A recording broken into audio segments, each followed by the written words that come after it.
Subscribe our channel, the Our Classes, and press the bell icons for more videos. Hello students, आज हम लोग study करने वाले हैं action of heat on some metallic compounds, यानी heat का क्या इफेक्ट पड़ेगा, क्या एक्शन है कुछ मेटालिक कंपाउंड्स पे।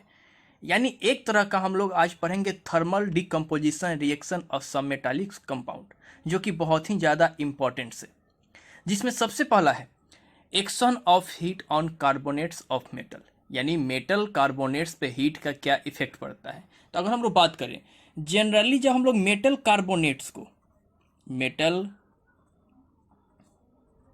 कार्बोनेट को हम लोग हीट करते हैं, क्या करते हैं, हीट करते हैं, तो ये डिकम्पोज हो जाता है क्या चीज में, एक मेटल ऑक्साइड और दूसरा कार्बन डाइऑक्साइड गैस। एक मेटल ऑक्साइड में और दूसरा कार्बन डाइऑक्साइड गैस में ये क्या हो जाता है, ब्रेक डाउन हो जाता है।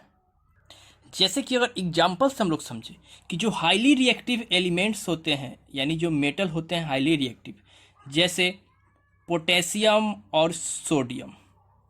पोटेशियम और जो सोडियम है वो जनरली इसका जो कंपाउंड्स है, यानी इसका जो कार्बोनेट है, यानी पोटेशियम का कार्बोनेट क्या होगा, वो होगा K2CO3 और सोडियम का कार्बोनेट क्या होगा, Na2CO3। इसको जब हम लोग हीट करते हैं, क्या चीज, हीट, तब ये डिकम्पोज नहीं होता है, ये डू नॉट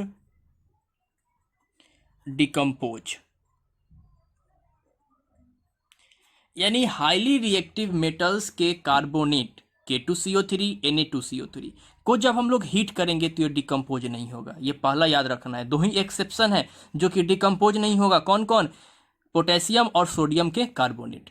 उसके बाद जब हम इससे नीचे आते हैं रिएक्टिविटी सीरीज में, जैसे कि कैल्शियम हो गया, मैग्नीशियम हो गया, एल्युमिनियम हो गया, जिंक हो गया, आयरन हो गया, लेड हो गया और कॉपर का बात करते हैं, ये कॉपर हो गया। इसका जब हम लोग कार्बोनेट लेते हैं, सबका कार्बोनेट लेंगे तो क्या होगा, यानी कि calcium carbonate, magnesium carbonate, aluminium carbonate, zinc carbonate, iron carbonate, lead carbonate और कॉपर कार्बोनेट, इसको जब हम लोग हीट करेंगे तब ये डिकम्पोज हो जाएगा मेटल ऑक्साइड्स में और साथ में क्या लिबरेट करेगा, कार्बन डाइऑक्साइड। तो जो कैल्शियम कार्बोनेट है, इसको डिकम्पोज करने के लिए हमें हाई टेम्परेचर चाहिए होता है, अप्रोक्सीमेट 1100 डिग्री सेल्सियस। जब इतना टेम्परेचर हम लोग सप्लाई करते हैं तब यह डिकम्पोज हो जाता है कैल्शियम ऑक्साइड में और साथ में क्या लिबरेट करता है, कार्बन डाइऑक्साइड गैस। तो याद रखना है, कैल्शियम क्योंकि हाईली रिएक्टिव मेटल्स है, उसको हमें लार्ज अमाउंट में हीट देना पड़ता है, approximate 1100 degree Celsius, 1100 degree Celsius, तब यह डिकम्पोज हो जाता है कैल्शियम ऑक्साइड में और कार्बन डाइऑक्साइड में। उसके बाद अगर हम लोग बात करें मैग्नीशियम कार्बोनेट, इसको जब हम लोग हीट करते हैं तो यह डिकम्पोज होता है मैग्नीशियम ऑक्साइड और कार्बन डाइऑक्साइड। यानी फिर आगे देखें तो आगे एल्युमिनियम कार्बोनेट, इसको जब हम लोग हीट करेंगे तब यह डिकम्पोज हो जाएगा एल्युमिनियम ऑक्साइड में और साथ में कार्बन डाइऑक्साइड गैस को लिबरेट करेगा। यानी ये जो मिडिल रिएक्टिव मेटल था उसका कार्बोनेट हीट के साथ डिकम्पोज हो जा रहा है, और जैसे जैसे हम ऊपर से नीचे आ रहे हैं उतना हमें कम टेम्परेचर देना पड़ता है। क्यों, क्योंकि उसका रिएक्टिविटी डिक्रीज कर रहा है। जब रिएक्टिविटी डिक्रीज करेगा तब हमें क्या करना पड़ेगा, कम टेम्परेचर सप्लाई करना पड़ेगा। जैसे जिंक कार्बोनेट है, इस जिंक कार्बोनेट को हम हीट करेंगे तब ये बनाएगा जिंक ऑक्साइड और साथ में कार्बन डाइऑक्साइड गैस। ये जो जिंक ऑक्साइड है, इस जिंक ऑक्साइड का जो कलर होता है वो होता है येलो। क्या चीज, येलो। कब, जब ये गर्म होता है। जब ये गर्म होता है तो इसका कलर कैसा होता है, येलो होता है। आयरन कार्बोनेट को भी हीट किए तो आयरन ऑक्साइड बनाया और साथ में कार्बन डाइऑक्साइड। उसी तरह से लेड कार्बोनेट को भी हीट किए तो ये बनाया लेड ऑक्साइड और साथ में कार्बन डाइऑक्साइड। और लास्ट में क्या चीज़, कॉपर कार्बोनेट को जब हीट करेंगे तो ये कॉपर ऑक्साइड बनाएगा और साथ में कार्बन डाइऑक्साइड। ये जो कॉपर ऑक्साइड है ये ब्लैक कलर का होता है। कैसा होता है, ब्लैक कलर का वेस्ट होता है। उसके बाद जो लिस्ट रिएक्टिव एलिमेंट्स बचा, जैसे कि मरकरी,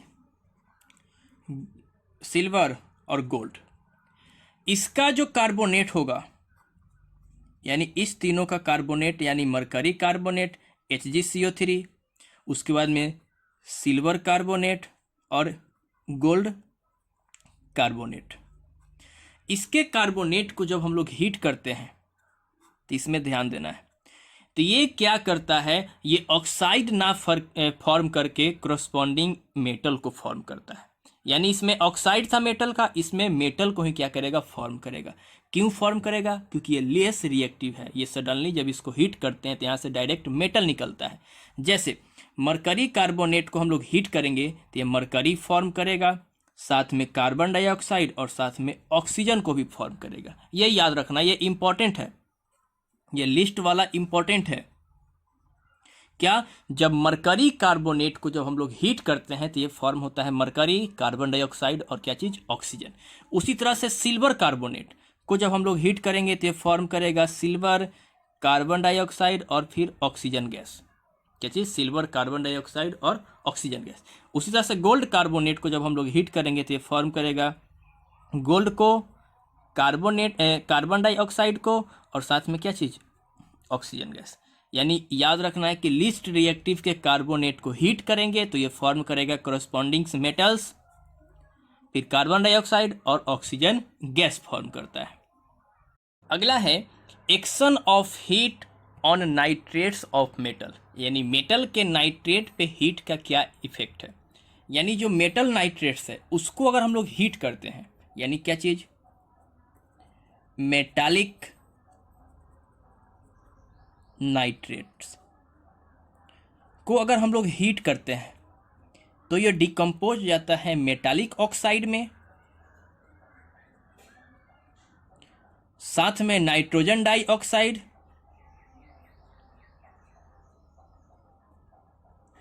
और साथ में लिबरेट करता है ऑक्सीजन गैस। क्या चीज़, ऑक्सीजन गैस।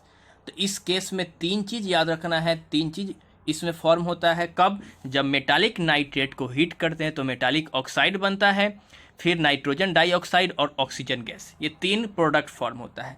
तो इसमें आपको फिर से एक्सेप्शन याद रखना है कि जो हाईली रिएक्टिव मेटल्स है जैसे कि पोटेशियम और सोडियम, इस दोनों का नाइट्रेट्स यानी KNO3 और NaNO3, इसको जब हम लोग हीट करते हैं तब ये हीट करके डिकम्पोज हो जाता है क्या चीज़ में, करस्पॉन्डिंग नाइट्राइट में। किसमें, करस्पॉन्डिंग नाइट्राइट्स, यानी KNO2 और साथ में लिबरेट करता है ऑक्सीजन गैस। इसमें नाइट्रोजन डाइऑक्साइड रिलीज नहीं होता है। उसी तरह से ये डिकम्पोज हो जाएगा NaNO2 और साथ में क्या चीज़, ऑक्सीजन गैस। यानी ये क्या चीज़ में फॉर्म करता है, sodium nitrite ITE, sodium nitrate. यानी हाईली रिएक्टिव जो मेटल था पोटेशियम और सोडियम, उसके नाइट्रेट को जब हम लोग डिकम्पोज किए हीट करके तो वो करस्पॉन्डिंग नाइट्राइट ITE में फॉर्म होता है और साथ में ऑक्सीजन रिलीज होता है। इसके अलावा जो भी आपके मेटल्स हैं उसका जो नाइट्रेट है उसका जब डिकम्पोजिशन करते हैं तो वो फॉर्म करता है मेटालिक ऑक्साइड, नाइट्रोजन डाइऑक्साइड और ऑक्सीजन गैस। जैसे कि कैल्शियम नाइट्रेट्स, इसका अगर हम लोग डिकम्पोजिशन करते हैं, थर्मल डिकम्पोजिशन जब करते हैं तब ये फॉर्म करता है क्या चीज़, कैल्शियम ऑक्साइड, नाइट्रोजन डाइऑक्साइड और ऑक्सीजन गैस, ये फॉर्म करेगा। बस इसी दो केस में एक क्या चीज़, करस्पॉन्डिंग नाइट्राइट और ऑक्सीजन गैस। बाकी सारे केस में क्या फॉर्म होगा, मेटालिक ऑक्साइड, नाइट्रोजन डाइऑक्साइड और ऑक्सीजन। उसी तरह से मैग्नीशियम नाइट्रेट को हीट किए तो ये क्या फॉर्म हुआ, MgO, फिर क्या चीज़, NO2 और ऑक्सीजन गैस। उसी तरह से एल्युमिनियम नाइट्रेट को हीट किए तब ये क्या फॉर्म हुआ, Al2O3, फिर नाइट्रोजन डाइऑक्साइड और ऑक्सीजन गैस का लिबरेशन हुआ। उसी तरह से जिंक को हीट किए तो क्या फॉर्म हुआ, जिंक ऑक्साइड, साथ में NO2O यानी नाइट्रोजन डाइऑक्साइड और ऑक्सीजन गैस। आयरन वाले को भी हीट करेंगे तो फॉर्म होगा आयरन ऑक्साइड, फिर क्या चीज़, नाइट्रोजन डाइऑक्साइड और ऑक्सीजन गैस। लास्ट में अगर हम लोग देखें लेड नाइट्रेट को, इसको भी हीट करते हैं तो आसानी से ये डिकम्पोज हो जाता है PbO, नाइट्रोजन डाइऑक्साइड और ऑक्सीजन गैस में। तो ये क्या था, लिबरेशन था। उसी के बाद इसके नीचे जो भी एलिमेंट है ये मिडिल रिएक्टिव हो गया, ये मिडिल रिएक्टिव मेटल हो गया। इसके नीचे जो लिस्ट है ये हो गया मिडिल। जो लिस्ट रिएक्टिव मेटल्स हैं जैसे कि मरकरी, सिल्वर और गोल्ड, इसके जो नाइट्रेट्स हैं यानी HgNO3 का होल ट्वाइस, AgNO3 और AuNO3 का होल ट्वाइस, इसका भी डिकम्पोजिशन आसानी से हो जाता है। और ये डिकम्पोज करके क्या करता है, इसका करस्पॉन्डिंग मेटल का फॉर्मेशन करता है। बाकी में मेटल ऑक्साइड और जो लिस्ट रिएक्टिव था उसमें मेटल का फॉर्म होता है, यानी मरकरी, नाइट्रोजन डाइऑक्साइड गैस और ऑक्सीजन। यहाँ पे मेटल ऑक्साइड के जगह पे सिर्फ मेटल का फॉर्मेशन होगा, बाकी सब प्रोडक्ट सेम। यहाँ पे सिल्वर, फिर नाइट्रोजन डाइऑक्साइड और फिर ऑक्सीजन। यहाँ पे गोल्ड, फिर नाइट्रोजन डाइऑक्साइड और फिर ऑक्सीजन।